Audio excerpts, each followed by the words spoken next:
હાથની જ આ રસોઈ સ્વાદિષ્ટ બની છે તો અત્રે નાસ્તો કર્યા પછી તમારી ડીશ વેસ્ટર્ન ટોપમાં મોકલશો અને એક પણ દાણો એઠું મૂકશો નહીં.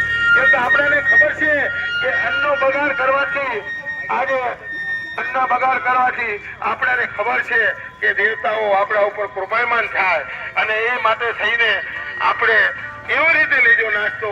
તમે પેટ ભરીને જજો. આજુબાજુ વાળા સર્વ ભાઈ બહેન મિત્રો કુટુંબ પરિવારને મોકલજો અને આ સેવા યજ્ઞ બપોરના 1:30-2 વાગ્યા સુધી તો ચાલુ જ છે. બપોરના 1:30 થી 2 સુધી આ ભોજન ચાલુ છે. બપોરના 11:30 વાગે શું રસોઈ ભોજનની બનાવી છે.